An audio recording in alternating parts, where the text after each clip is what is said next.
very few of us actually understand aquaponics and how it works. So I think it's a justified assumption here that most people don't understand at all what this is about. So I think, like, for my own education and for that of our listeners and our readers, it would be really great if you can tell us a little bit more about what it is, how it differentiates itself from, like, traditional systems, and what also made you guys go into it in the first place, because that would be really interesting for us to understand the connection. Sure. So initially, aquaponics, by definition, is a recirculating water system where you raise fish and produce. Okay? You put those two worlds together in a controlled environment, and you're able to get a highly efficient growing system in which you get a protein source and a vegetable source while conserving resources. Mm. Uh, my background and my brother, who is key and integral to the company, he's more of the system designer and the tinkerer. Uh, Growing up, we had a family farm in Tallahena, Oklahoma. My grandpa, who passed away about 5 years ago now, was really integral in teaching us how to farm in what he would call the old ways. So we're very fortunate to be Native American. Choctaw is our tribe. We're housed in southeast Oklahoma, and I use that term pretty literally, right, because of federal removal. I don't get too much into Native American politics or history, but my tribe is an agricultural-based tribe that, at its base, integrated fish from the Mississippi River with agriculture to feed our own tribe sustainably. So what we found was, growing up, gardening was fun. It was rewarding. It allowed us to feed our communities. It allowed us to feed our families. But really, it was hard. And it was backbreaking labor. And we were using tillers, and we were using garden hose and utensils, and we were planting by hand, and all the things that come with the traditional idea of gardening, and we were loving every minute of it.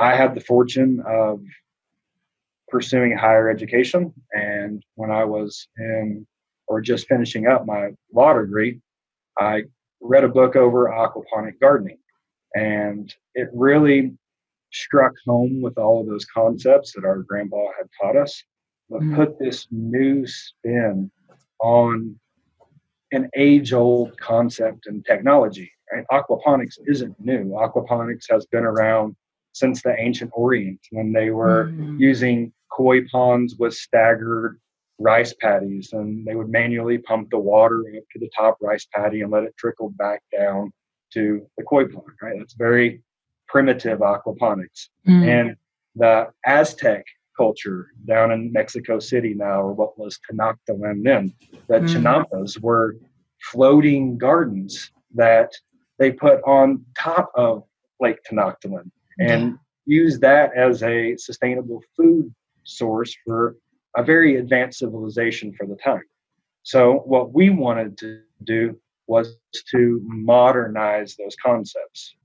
When you and your brother started out together on this, and what were the biggest challenges that you guys faced, starting this business? And were they challenges from within your tribe, or from within your community, or facing an industry that you're trying to basically change the face of by showing that this is possible, right? Like, so I'm sure that there are some people who didn't want to hear this. So what do you and your brother sort of like remember as being the biggest challenge here? What was the limitation initially?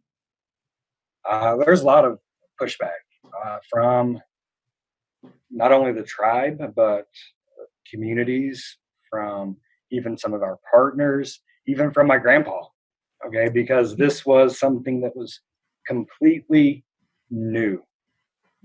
So what we were able to do is fall back on a tribal program that was known as the CAB program, or the Choctaw Asset Building Program, and we were able to fall back on our family.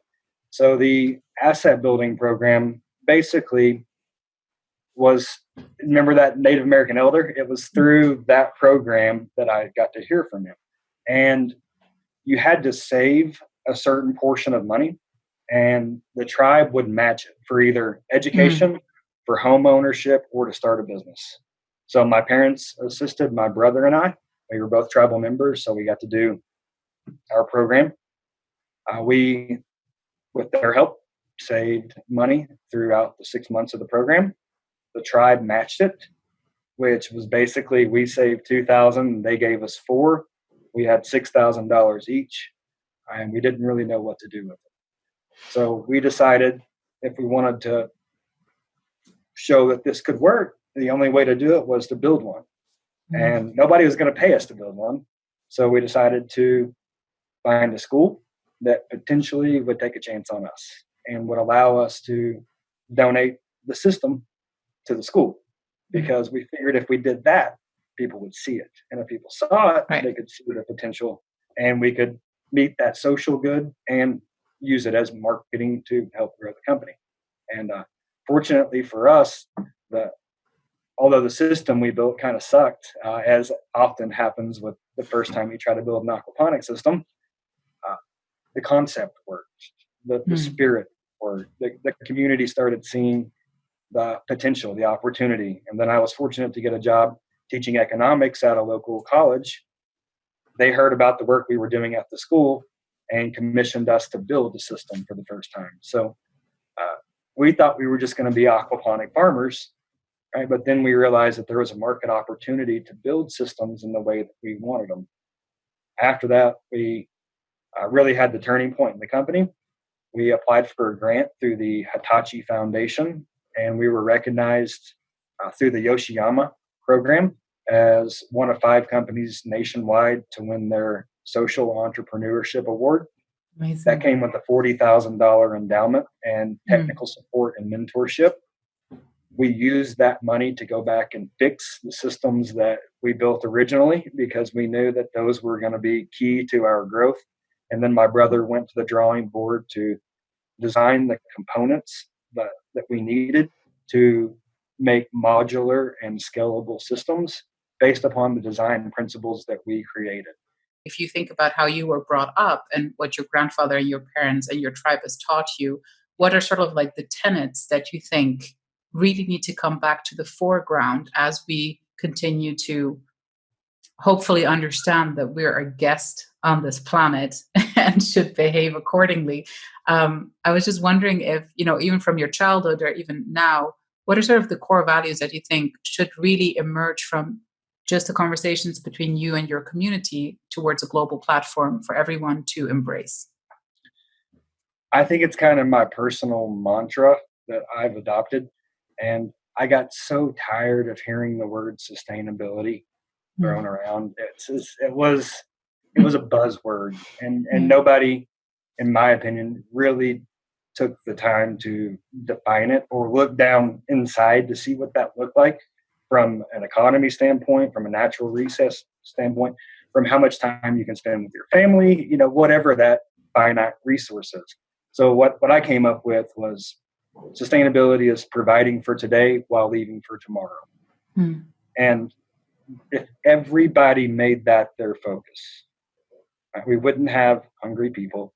We wouldn't have excess. We wouldn't have a world where we basically have to get shut down because our civilization does so much damage to the world that it's going to make us quit one way or another.